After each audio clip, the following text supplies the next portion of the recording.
Nah, em, untuk kuliah kita pada hari ini, kita akan melanjutkan modul pengantar tata kelola keamanan informasi ya. Kita sudah tiba di penghujung ya materi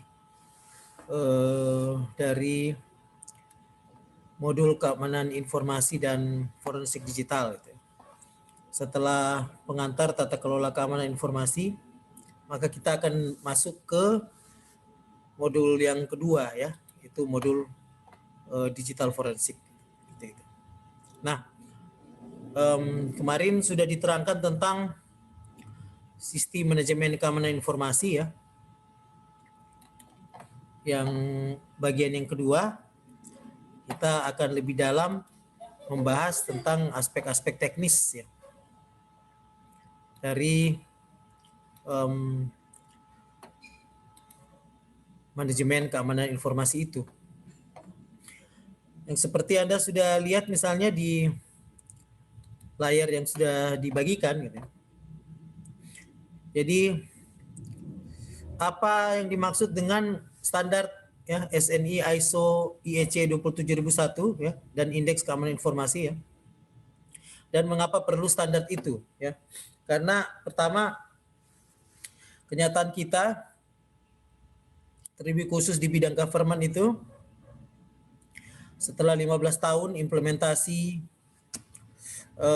e-government oleh Ibu Presiden Megawati ya, yang pertama kali menginisiasi e-government di Indonesia lewat instruksi Presiden, sampai pada masa Presiden Jokowi itu ya sudah hampir 15-20 tahun, maka e-government Indonesia itu justru mengalami kemunduran karena hanya menitik beratkan pada aspek teknologi saja. Ada beberapa instansi yang sudah memiliki komitmen pimpinan, tapi jika menyangkut keamanan informasi itu hanya sebatas teknis dan supporting aja. Baru bicara soal keamanan informasi itu banyak yang belum paham. Banyak yang belum paham itu area dari keamanan informasi. Itulah sebabnya di modul tata kelola keamanan informasi ini saya menunjukkan link 3 buah video ya yang diterangkan oleh dosen senior saya Bapak Internet Indonesia. Yang di dalam video tersebut ya. Yang di dalam video itu dosen saya, beliau itu yang membuat internet di Indonesia itu bisa ada. .id itu bisa ada di dunia ini ya beliau itu yang menjelaskan ruang lingkup dari keamanan informasi ya. Jadi beliau juga kalau di internet dikenal dengan kode RMS 46 ya, baik di dunia atas internet maupun di dunia bawah internet. RMS 46 ya. Jadi beliau juga salah satu pelopor dalam keamanan informasi, dosen saya di UI gitu ya. Jadi biasanya kalau ITB punya Ponopurbo ya, kalau UI punya RMS 46 ya, seperti itu ya. Tergantung padepokan mana gitu kan Anda berada, di Bina.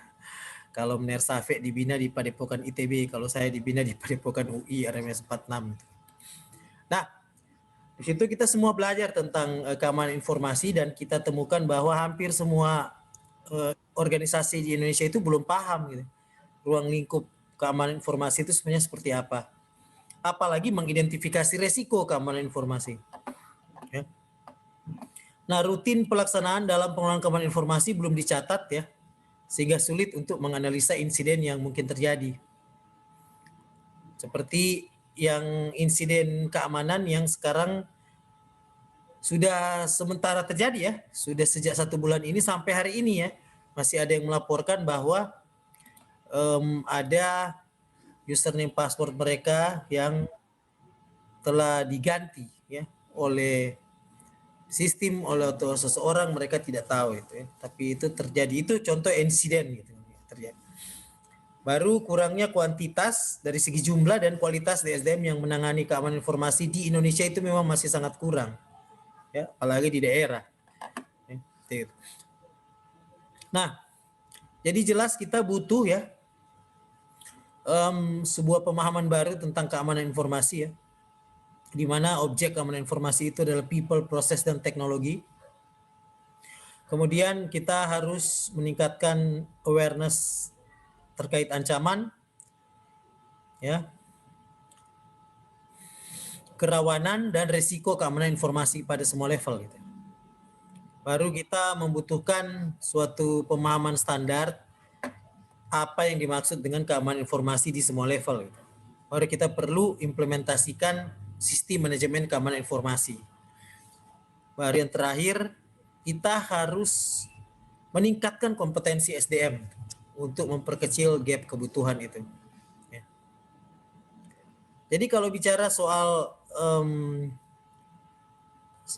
keamanan informasi atau tata kelolanya, itu ada standar pertama yang harus dipahami. Dan standar itu berlaku internasional. Ya. Nah, Indonesia itu mengikuti standar ISO, di mana standar ISO itu dia bergerak pada ini plan, do, check, act, ya. Pada manajemen plan, do, check, act, gitu. Ya.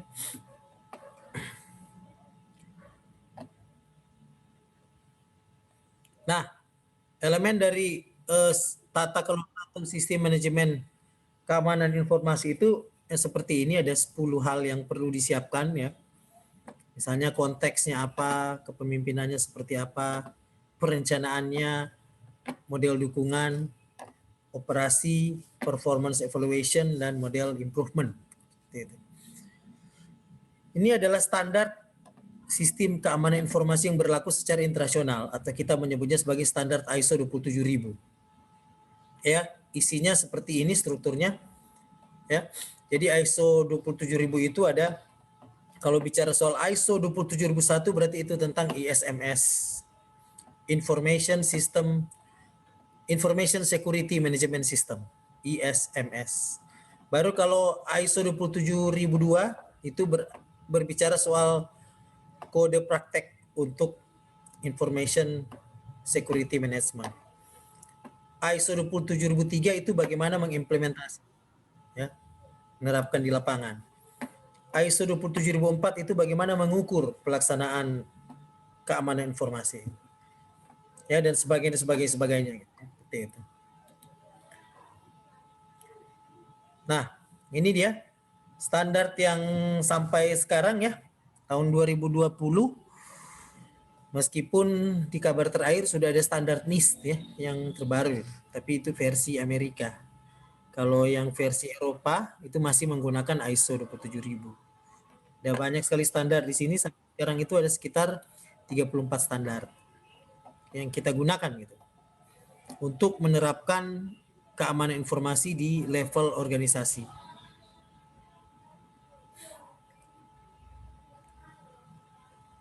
Jadi ini ISO 27001 dia saling terkait ya dengan standar-standar yang lain yang ada. Ini misalnya contoh ISO 27001 yang kalau misalnya ditulis ISO 27001.2 2013 itu maksudnya dikeluarkan di tahun 2013, dirilis versi terakhir tahun 2013 ya. Ini hal-hal yang perlu kita cek ya terkait dengan penerapan tata kelola keamanan informasi. Jadi kalau ISO 27002 tahun 2013, Anda lihat di sini ada 114 kontrol, 114 kendali yang harus diterapkan di dalam sebuah organisasi supaya tidak terjadi insiden security. Contoh, di dalam dialog di WhatsApp yang kemarin itu. Jadi salah satu cara untuk mencegah terjadinya insiden ya brute force terhadap username password ya dengan menerapkan protokol atau menerapkan kontrol pembatasan isi username password. Itu yang pertama. Atau cara yang lain dengan menerapkan kontrol CAPTCHA Nah, itu salah satu contoh dari ini 114 kontrol itu. Jadi kalau tata kelola seperti itu, dia ada klausal, ada objektif, dan ada kontrol. Kontrol itu tuh hal-hal teknis yang terkait yang harus kita terapkan, yang harus kita lakukan. Seperti itu. Contoh yang lain misalnya kontrol itu adalah dosen hanya bisa mengupload nilai hanya 1 kali di portal akademik. Itu contoh kontrol. Jika ada kesalahan harus melakukan prosedur kontrol yang lain. Jika ada kesalahan maka harus membuat surat, ya, menghubungi wakil dekan 1. Jadi dipersulit. Itu contoh-contoh kontrol ya dari sebuah tata kelola.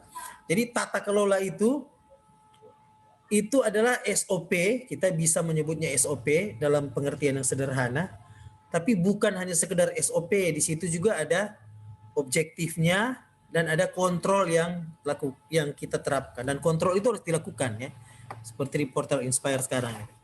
Mereka benahi dan akhirnya ada beberapa gangguan, kendala yang kita rasakan sekarang.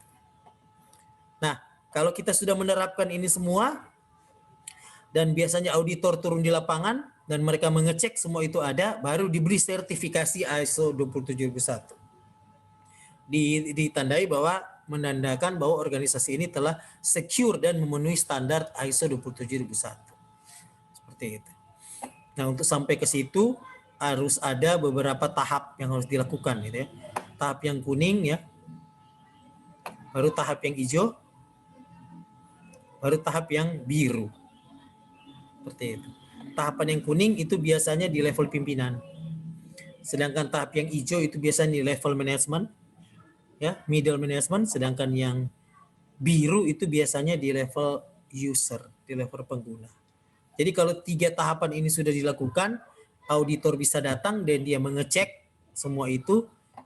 Kalau sudah dilakukan, ada dokumentasi yang lengkap, maka sebuah organisasi itu bisa mendapatkan sertifikasi 27001. Nah,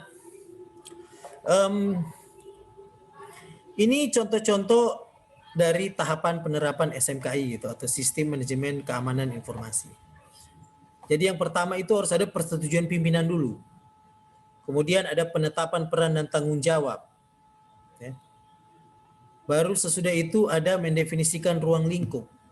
Ya. Kemudian ada melakukan gap analysis. Ya. Gap analysis itu kita lihat itu seberapa jauh organisasi seperti Unstrat memenuhi standar ISO 27001. Ya. Nah, biasanya skripsi mahasiswa bimbingan saya itu yang menggunakan tata kelola keamanan informasi itu mereka melakukan gap analysis. Jadi merupakan level tingkat sarjana. Karena kan ada level yang tingkat sarjana itu melakukan analisis ya. Ada level tingkat D3 D4 yang membuat aplikasi ya. Seperti kemarin di proposal itu banyak membuat aplikasi ini, aplikasi itu, aplikasi itu. Jadi itu level D3 D4, sebenarnya itu haknya politeknik. Sedangkan untuk level S1 menurut aturan dikti ya ini melakukan gap analysis ya. Tidak membuat aplikasi justru karena aplikasi itu levelnya di politeknik gitu. Mereka punya namanya sarjana ilmu komputer terapan. Tapi kalau sarjana komputer murni, nah itu biasanya harus melakukan gap analysis. Sehingga banyak mahasiswa bimbingan saya itu mereka tempatnya di sini melakukan gap analysis. Mereka lakukan gap analysis, mereka kaji sebuah organisasi itu tingkat kematangan keamanan informasinya di mana gitu. Kalau dibandingkan dengan standar ISO 27001. Baru ada standar yang lain gitu. Standar ini, standar ini, standar ini. Seperti itu ya. Gap analysis. Baru setelah gap analysis dilakukan, biasanya ada risk assessment dan risk treatment plan gitu ya, seperti Muhammad Fatur gitu ya, yang melakukan hingga sampai risk assessment dan risk treatment plan gitu di Unstrat. Kemudian menetapkan kontrol dan sasaran kontrol, itu yang tadi contoh-contoh kontrol itu seperti tadi ya. Jadi ada prosesnya, dan ini sebenarnya yang paling menarik sebenarnya yang harus disiapkan oleh sebuah organisasi gitu.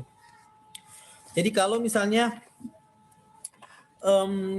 seorang analis keamanan informasi ya, salah satu kompetensi dalam bidang security itu melakukan assessment security atau analis security gitu.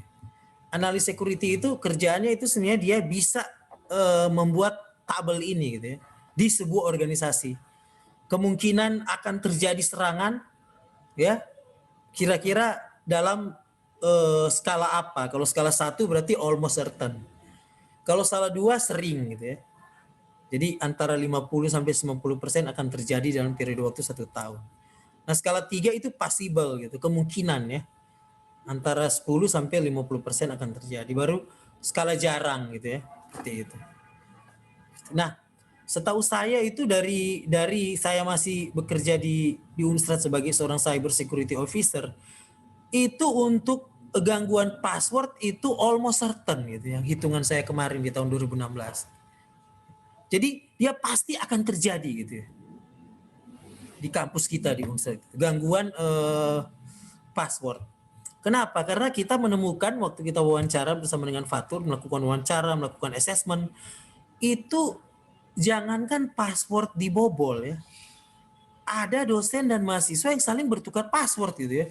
Dosen X memberi passwordnya ke pegawai X supaya maksudnya nilai-nilai pegawai itu yang input. Waduh, itu benar-benar sebuah pelanggaran gitu ya dalam tata kelola keamanan informasi. Begitu juga dengan mahasiswa gitu. Sering mereka bertukar, ya akan yang kita penilai, napa tapi istilah password gitu. Seperti itu. Jadi ya terjadi ancaman gitu ya. Dan itu tugas dari cyber security analyst gitu.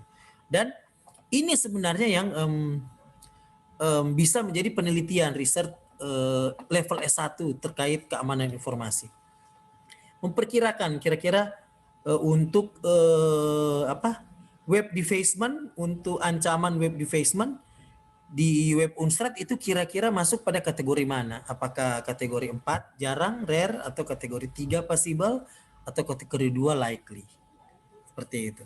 Atau serangan ransomware di Unstrad itu biasanya terjadi di level mana? Level 4 rare, atau level 3 possible, atau level 2 likely, atau level 1. Nah, hampir semua organisasi yang menerapkan kebijakan BWOD gitu ya, bring your own device, itu pasti ancaman ransomware itu akan ada di 1 atau 2. Bukan hanya di Unstrad, itu di seluruh organisasi di seluruh dunia ini.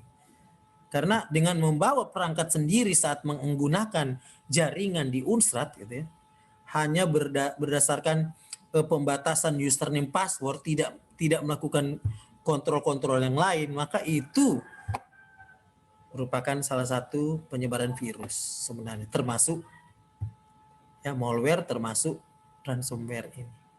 Seperti itu. Ya. Baru kemudian sesudah itu jenis kejadian dan skala likelihood. Jadi kalau tadi ancaman, ini soal kemungkinan. Ya. Gangguan terhadap aplikasi government gitu. Berapa kali kita dalam setahun itu portal Inspire kita tidak bisa akses atau terjadi gangguan e-learning ya, seperti sekarang. Ya. Jadi itu ada kriterianya juga, sangat kecil, ringan, menengah, dan berat. Nah, baru kriteria pengukuran nilai risiko. Jadi kalau kemungkinannya jarang, tapi dampaknya besar, maka risikonya akan tinggi. Ya, di sini. Ya. Kemungkinannya sering, tapi dampaknya sangat kecil, maka itu hanya risikonya rendah. Nah, sebenarnya dari di sini ya, dari tabel ini nantinya seperti yang pernah bikin di Gorontalo, nantinya tak kumpul di sini itu warna kuning misalnya aplikasi X, aplikasi ini, aplikasi ini, aplikasi ini. Sedangkan di warna hijau itu biasanya yang website-website itu masuk di situ. Jadi biar dia down tidak apa-apa. Tapi yang risiko tinggi ini seperti misalnya portal akademik ya dan sebagainya. Atau sekarang itu yang lagi berisiko tinggi itu Zoom Unstrad. Karena kalau Zoom Unstrad tidak jadi, maka proses pembelajaran tidak berjalan. Nah, itu resikonya besar itu. Sampai kemarin kalau tidak salah bulan lalu itu sampai 4 hari itu ya menggunakan genset agar supaya server untuk Zoom bisa hidup sehingga perkuliahan bisa berjalan dengan normal. Seperti itu. Ya di kuliah daring seperti itu ya. Jadi itu yang harus dilakukan oleh seorang cyber security analyst sebenarnya. Nah, baru sesudah itu dia buat langkah pengendalian risiko. Itu yang Munir katakan tadi gitu. Kalau misalnya risiko rendah, ya biarin aja, bisa dibiarkan meskipun websitenya lalot misalnya. Tapi kalau dia risiko tinggi misalnya sedang ada ujian penerimaan mahasiswa baru, itu website server semua itu tidak boleh down gitu ya, karena ada pengumuman di situ mau ditaruh ya, baru ada proses ujian secara online yang harus berjalan ya, seperti itu, sehingga dilihat risikonya seperti itu. Ini contoh kontrol standar ISO 27001 misalnya. Misalnya pengelolaan insiden. Berapa kali dalam sebulan gitu ya, portal Inspire tidak bisa diakses misalnya. Seperti itu. Ya, jadi harus turun ya. Sampai kalau standar ISO 27001 itu baru bisa disertifikasi 27001 apabila portal Inspire itu minimal downtime-nya 4 jam per bulan. Ya, seperti itu. Jadi 4 jam aja tidak bisa diakses dari 1 bulan. Seperti itu. Respon terhadap pelaporan insiden, misalnya kayak sekarang misalnya e-learning tidak bisa diakses dari portal Inspire. Nah, itu kemudian dilaporkan oleh mahasiswa, itu berapa lama itu mereka respon?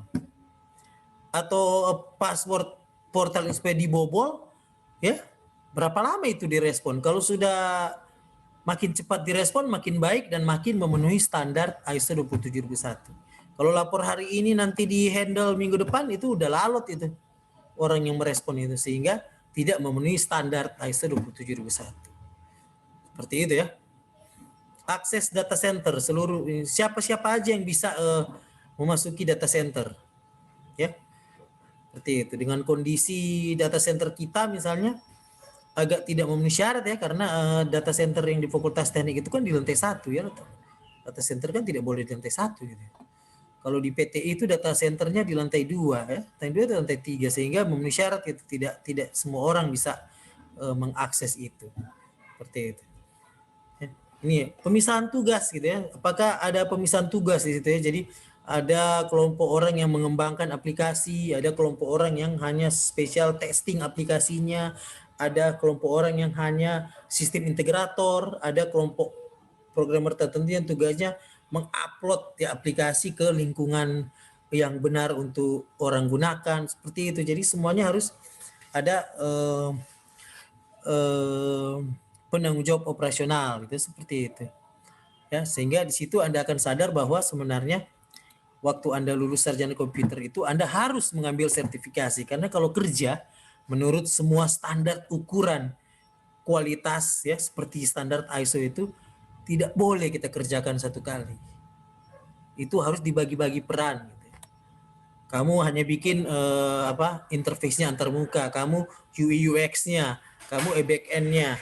Seperti itu semuanya harus dibagi kalau menurut standar internasional. Tidak bisa kerja satu kali manendong gitu. Seperti itu. Seperti gaya kalian membuat skripsi gitu ya. Gaya kalian membuat skripsi kan begitu gitu, dari pertama sampai habis satu orang backing, akhirnya ya skripsinya tidak bagus. Seperti itu, tidak bisa menghasilkan produk yang berkualitas. Beda rekan-rekan kita di Unclub gitu ya. Mereka sudah berhasil membuat game yang bisa dipasarkan. Kenapa? Ya karena mereka sudah tahu itu pembagian divisinya. Saya hanya mengerjakan ini, saya hanya mengerjakan ini, saya hanya mengerjakan ini. Karena itu standar internasionalnya seperti itu sebenarnya. Terkait dalam pengembangan software maupun yang saya contohkan ini dalam keamanan informasi. Nah, baru langkah berikut ada penyusunan kebijakan ya dan prosedur SMKI. Contoh penyusunan kebijakan itu misalnya keluar surat atau pengumuman resmi dari rektor bahwa pengisian nilai hanya bisa dilakukan pada tanggal ini sampai tanggal ini. Itu contoh kebijakan, policy. Semua harus dipatuhi dan hanya bisa diisi satu kali. Kalau tidak diisi, maka sistem akan langsung memberi nilai default B misalnya. Atau sistem akan langsung memberi nilai default A.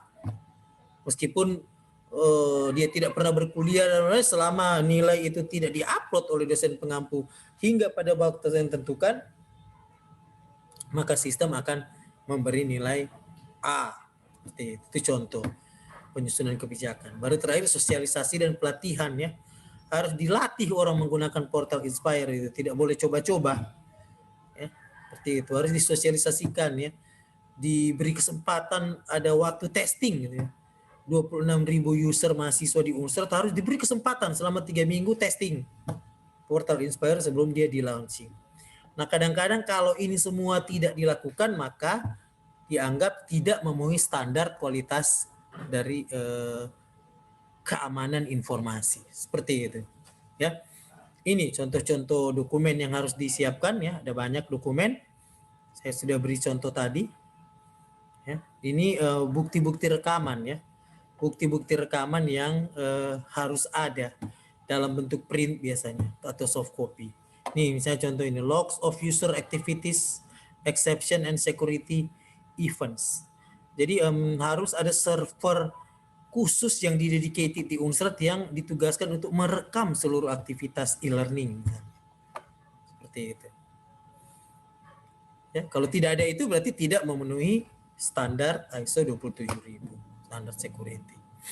Ya, kemudian terakhir penerapan kebijakan dan prosedur. Ya, harus diterapkan kebijakannya dan prosedurnya dan harus dikontrol apakah efektif gitu, seperti itu. Ya. Ini contoh misalnya pengukuran sasaran keamanan informasi. Misalnya penutupan hak akses. Ini sangat penting ini. Misalnya sekarang kan hak akses WiFi Unsur itu dibatasi hanya di setiap semester. Di semester baru harus mendaftar lagi. Itu contoh penutupan hak akses. Atau contoh ya seperti itu hak akses. Atau dosen misalnya yang berkuliah S3 harus ditutup hak akses internetnya karena dia tidak lagi berada di kampus. Itu contoh ya. Dan ini harus ada laporannya gitu. Jadi di tiap semester misalnya kalau di Unsur itu 6 bulan sekali ya, 6 bulan sekali di review akses internet ya. Jadi yang tidak memperbaharui internetnya ya mati gitu ya. Seperti itu contoh. Nah, ini yang terakhir melakukan audit internal dan melakukan review terhadap kebijakan-kebijakan, terhadap sasaran, terhadap kontrol yang sudah dilakukan. Seperti itu. Baru sesudah itu disertifikasi. Ya.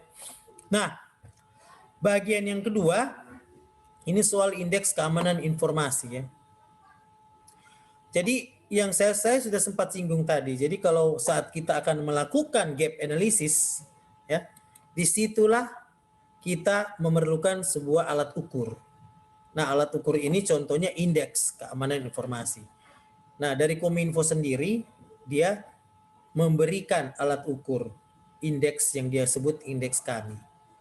Nah, indeks kami ini sebagai alat bantu untuk menganalisa dan mengevaluasi tingkat kesiapan. Ya, fungsinya sebagai indikator penerapan keamanan informasi secara nasional. Seperti itu. Nah, dahulu dikelola oleh Direktorat Keamanan Informasi. Sekarang direktorat ini sudah digabungkan dengan BSSN atau Badan Standar Sertifikasi dan BSSN yang mengurus tentang keamanan informasi secara nasional dan sertifikasi itu BSSN. Jadi sudah tidak lagi di bawah Kementerian Kominfo. Sudah ada badan tersendiri. Seperti itu. Nah, ini maksud dan tujuan ya. Nah, yang sebenarnya yang menariknya di indeks kami ini ya. Ini indeks kami ini dia menyerap seluruh standar ya. ISO 27001 2013 sehingga kalau sebuah organisasi itu sudah menerapkan indeks kami dan keluarnya hasilnya keluar, maka itu hasil itu sudah mirip, sudah serupa dengan kalau kita menggunakan standar internasional ISO 27001. Seperti itu ya. Ini metodologinya ya. Baru tahapan evaluasi cara menggunakannya seperti ini ya. Jadi sangat mudah gitu karena kalau mahasiswa saya itu sudah sekitar 4 atau 5 orang yang menggunakan indeks kami untuk mengukur gap analysis di beberapa organisasi baik pemerintah daerah maupun organisasi swasta. Metodologi risetnya hanya ini, penentuan ruang lingkup, penentuan kategori sistem elektronik, menilai kelengkapan pengamanan, mengkaji hasil indeks kami, menetapkan langkah perbaikan, penetapan prioritas, pengkajian ulang. Seperti itu. Jadi mereka langsung mengikut berdasarkan panduan yang disediakan oleh indeks kami, sampai dengan kuesioner-kuesioner yang harus diisi itu sudah ada ya, tinggal dijalankan aja. Tinggal melihat ya, Anda masuk di level mana. Misalnya ini contoh penilaian kategori sistem elektronik. Ya, masuk di level mana ini? Apakah level strategis ya? Kalau dari 1 sampai 10 ini di cross check ya. Dan ternyata skornya lebih dari 5, berarti organisasi tersebut sistem elektroniknya sudah masuk di level A, level strategis.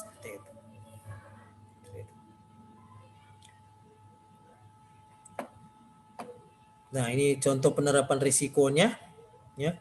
Baru kemudian kerangka kerjanya. Apa-apa yang harus dilakukan, apa-apa yang harus disiapkan. Seperti itu. Jadi ini aspek-aspek ini kalau saya balik di bawah, yang dinilai di indeks kami. Yang pertama, indeks kami menilai tentang tata kelola keamanan informasi. Diperiksa dokumentasi apa yang diperlukan, harus ada ini. Prosedur kepatuhan SMKI, prosedur audit internal, ada nggak BCP di RP gitu ya. Seperti itu. Seperti sekarang misalnya Unsrat sementara pimpinan-pimpinan kita sementara berkumpul di Hotel Mercure membahas tentang Renstra Unsrat. Nah di Renstra Unsrat diperiksa ada nggak disaster recovery plan? Ya kalau ada di cross check nilainya bagus. Kalau tidak ada ya dikasih minus. Seperti itu. Baru pengelolaan resiko ya sama kayak tadi diperiksa juga dokumentasi yang ada nggak proses identifikasi risiko yang sudah dilakukan dan sudah akan direncanakan. Ya, baru ini tentang kerangka kerja, baru pengelolaan aset informasi. Ya. Misalnya ini nih, kebijakan kriptografi dan manajemen kunci. Ya.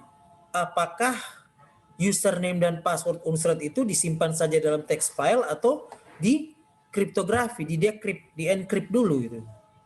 Ya, dia simpan baru dia encrypt. Dan file encryptnya tersimpan di mana? Di server yang mana gitu, itu diperiksa gitu.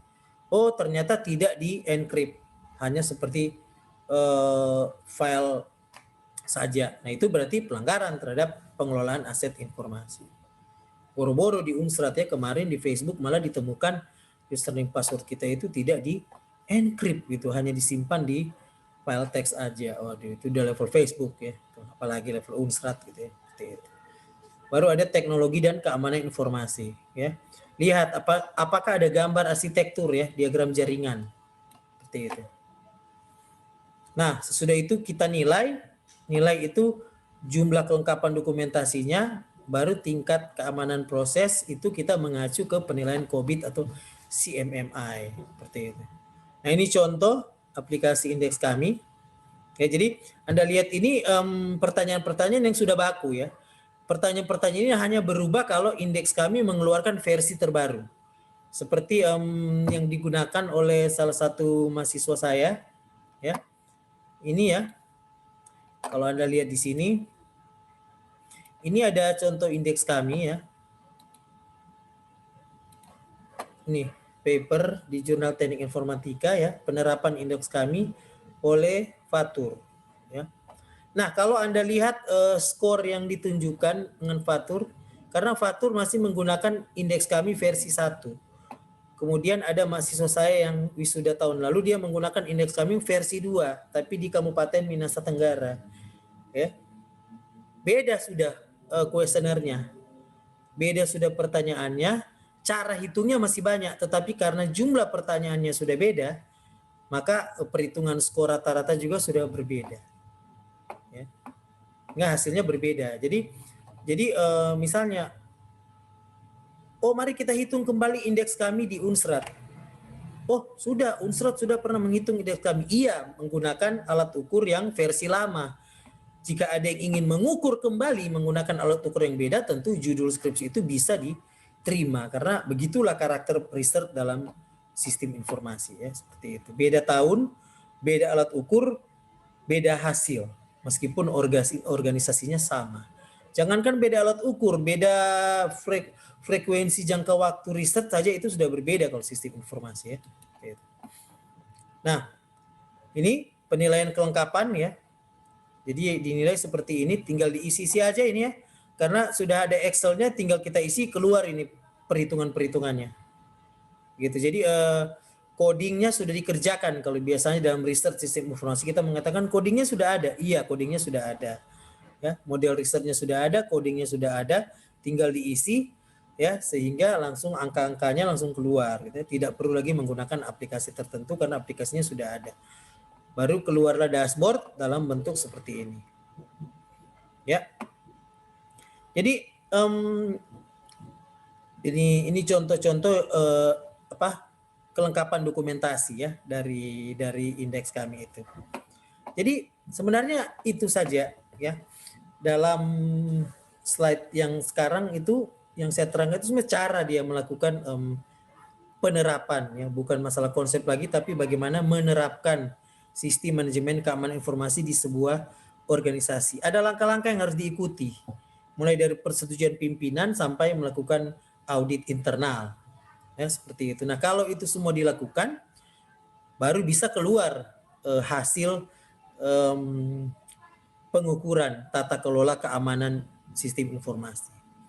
Nah, kita lihat sendiri kenapa kalau kita membahas sebuah contoh organisasi seperti Unsrat, ya Anda bisa lihat dari Fatur ya, dari Fatur ini. Kalau Anda download ya,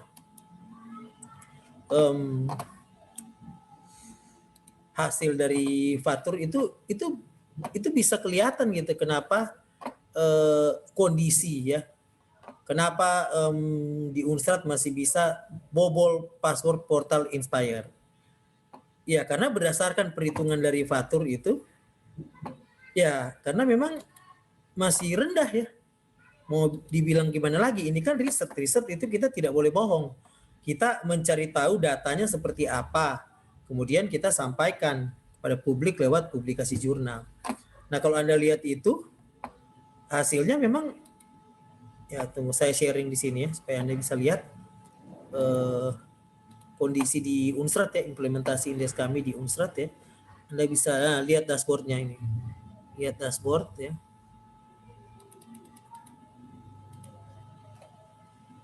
Nah, lihat dashboard di sini dan Anda bisa lihat di sini nilainya. Tingkat kematangannya masih 1, tingkat kelengkapan, tingkat kematangan 1 plus, dan tingkat kelengkapan penerapannya masih di merah lebih sedikit, masih di kuning. Ini menunjukkan masih rendah. Ya, sehingga bisa terjadi insiden ya, untuk terjadi insiden keamanan sangat tinggi. Kalau hasilnya seperti itu ya. Coba kita lihat di kesimpulan. Ya.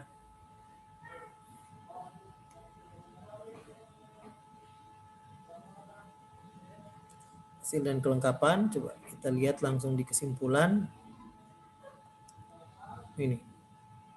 Tingkat kematangan keamanan informasi masih tergolong rendah dan butuh perbaikan walaupun tingkat ketergantungan akan TIK tinggi.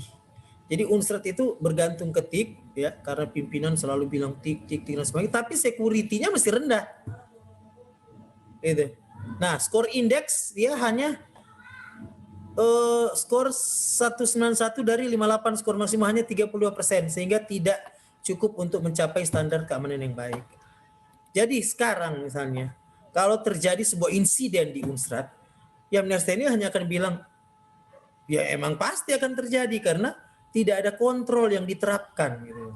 Menurut hasil riset dari Mnersteni, Mnerhans dan Fatur. Tidak ada kontrol yang diterapkan untuk mencegah terjadinya insiden seperti itu. Ya, karena kenyataannya memang masih rendah, jadi butuh ada tindakan-tindakan lanjut. Ya, ini hasil riset ya, kita tidak perlu membuat membohongi karena faktanya seperti itu.